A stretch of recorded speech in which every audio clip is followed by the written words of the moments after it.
1,000 people from India have applied for political asylum in Austria. For several months, there was no other country with more asylum seekers here. How would you explain that? Well, I mean, I don't know the numbers. If you say so, I have to take you at your word. But my sense is that when it comes to irregular migration, sometimes, you know, because these are done by syndicates and gangs, you never know where they end up with. I think what's important is not what happened in the past. It is that we have a commitment to ensure that movement and mobility is legal. We would like a regime, an agreed regime for that. It's good for the global workplace. It's good for the Austrian economy. And we have, that's one of the outcomes of my visit to Vienna. Another outcome is that you have assured Austria's foreign minister that India will take back all of its citizens who will not get asylum in Austria, which will probably be almost 100%. How fast will this happen? You know, look, in terms of our citizens, if they're proven to be our citizens, we obviously have an obligation in that regard. But what is important for us is to validate the fact that if there's somebody who's staying illegally, that they are our citizens. And if there are citizens, usually we work it out between the governments concerned. I can't give you a time frame on it because it depends on what is the level of proof that is provided for us and what are the preparations on the Austrian side. So you did not agree on a time frame today?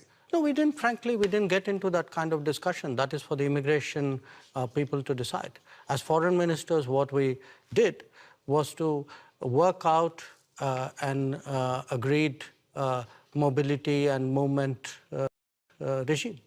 So we were looking for solutions. We weren't into the details of returnees' problem. That there are other people whose jobs it is to do that.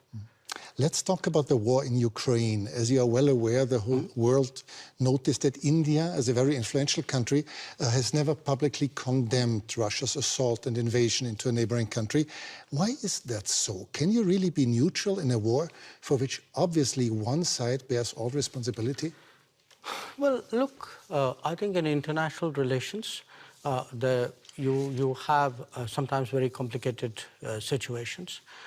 And where we are concerned, we have always taken the position that the way out is for the countries concerned to get back to dialogue and to diplomacy. I'll come to that soon, but is this a complicated situation? Is this really complicated? There's just one big country invading its neighbor. No, look, I can give you many instances of countries who have violated the sovereignty of another country. You know, if I were to ask where Europe stood on a lot of those, I'm afraid I'll get a long silence. So do understand one thing. At the end of the day, we make judgments in foreign policy based on what we think are our long-term interests and what is good for the world. But you and Prime Minister Modi have already said that regularly call on both sides to stop the war and to negotiate. However, can one really urge Ukraine to stop defending itself? After all, there are no Ukrainian tanks in Russia. There are Russian tanks and planes and missiles destroying Ukraine. Well, I think that's a bit of a misrepresentation. I think what we do is to say, get back to dialogue and diplomacy. There was dialogue and diplomacy in the early days of the conflict. So it's not that it didn't happen. So it's not for us to put conditions and to say this country is equal to that country. That's your judgment. But shouldn't you urge Russia to stop the war? I think we have been very clear that this conflict is not in anybody's interest, including theirs. But you wouldn't say it more explicitly? I'm a diplomat. It is my job to conduct foreign policy which serves my national interests and which serves what I believe is a long-term pathway towards peace and dialogue. Let's talk about India's interests. India does not take part in Western sanctions against Russia, but has increased its imports from Russia 5 times since the war began. By this, are you not helping Moscow? Are you not financing Russia's war? You know, Europe imported in the same period 6 times the energy which India did. So Europe decreased its imports a lot and dramatically since the war started. You multiplied yours. No, essentially, if it is a matter of principle, why didn't Europe cut on the first day?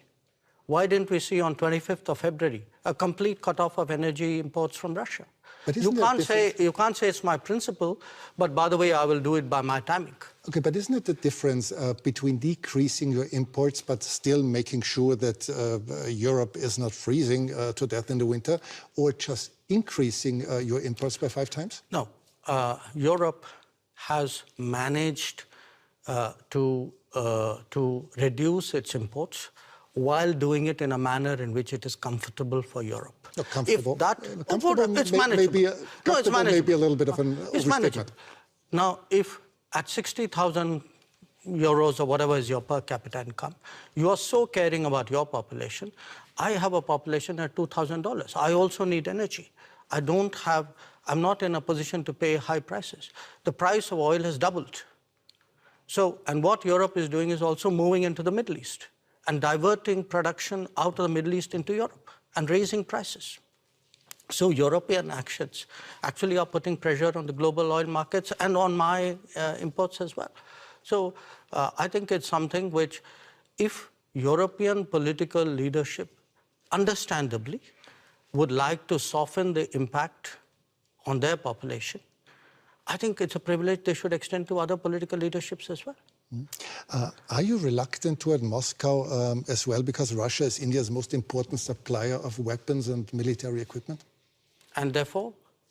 Are you reluctant to criticize Moscow? No, I think, look, we have a relationship with Moscow. We've had a long-term relationship with Moscow. I think it's important to look at that history of the relationship. It was a relationship built in a period when Western democracies used to arm a military dictatorship called Pakistan and deny India defensive weapons. So if we are talking about principles, let's talk a little bit of history out here. So how did the Indian exposure to Russia and previously to Soviet Union get built up?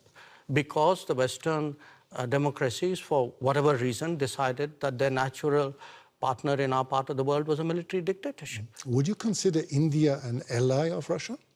No, I think India doesn't. We are an independent country. We do not define ourselves or perceive ourselves in alliance terms. That's very much a Western terminology. It's not a term that we use. Before you said you're a diplomat, but several weeks ago you called Pakistan, your neighbor, the epicenter of terrorism. Well, I did it again today without using the word Pakistan. Yes, and this doesn't sound very diplomatic, does it? No, because you're a diplomat doesn't mean you're untruthful. I could use much harsher words than epicenter. So believe me, considering what has been happening to us, I think epicenter is a very diplomatic word, because this is a country which has attacked the Parliament of India some years ago, which attacked the city of Mumbai, which went after hotels and foreign tourists, which every day sends terrorists across the border. But of course not as a country. Well, if you control your sovereign space, which I believe they do, if the terrorist camps operate in broad daylight in cities with recruitment and financing, can you really tell me that the Pakistani state doesn't know what's going on? Especially if they're being trained in military-level combat tactics. So, when we speak about judgments and principles, why don't I hear sharp European condemnation of these practices which have been going on for multiple decades? Does the world have to be concerned that there someday will be a war between India and Pakistan? I think the world has to be concerned that there is terrorism going on, and the world often looks away. The world often feels it's not my problem because it's happening to some other country. I think the world needs to be concerned about how sincerely and strongly it takes up the challenge of terrorism. But has the world to be concerned about the future war between India and Pakistan? I think the world needs to be concerned about terrorism. That's what you said. Yeah, sure. Because look, if you pose it the way you do, that's like giving a free pass to terrorism, saying, let's worry about the next consequence of it. I am worried about the terrorism. Okay, let's change the subject. You frequently said that India has a very complicated relationship with your neighboring China. Many people around the world are quite concerned that China might, in the near future, intervene militarily in Taiwan. Do you share this concern? I think there's a larger concern which is based on our experiences. The concern is that we had agreements with China not to mass forces in our border areas.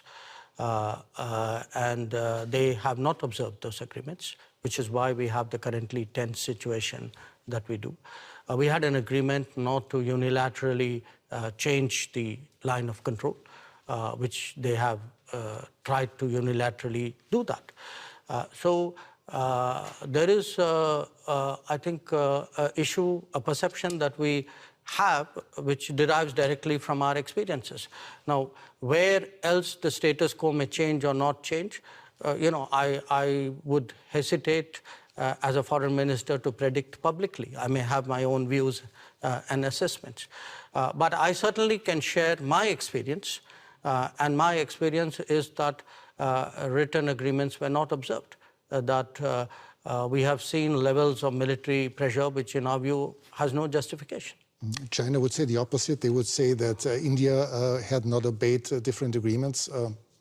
But obviously, you see no, I think it's difficult for China to say that for this reason. The record is very clear because today, there's a lot of transparency. You have satellite pictures.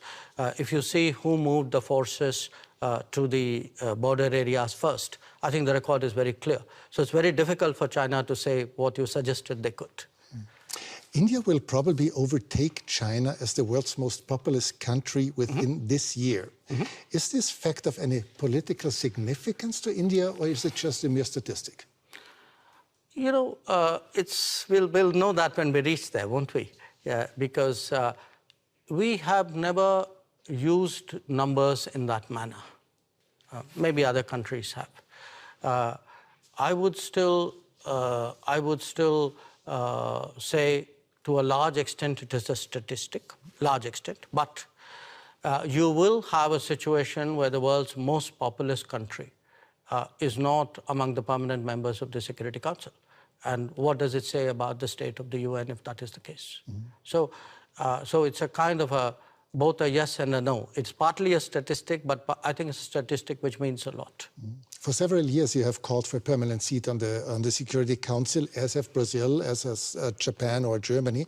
How long will it take, from your point of view, till this reform of the Council will actually become reality?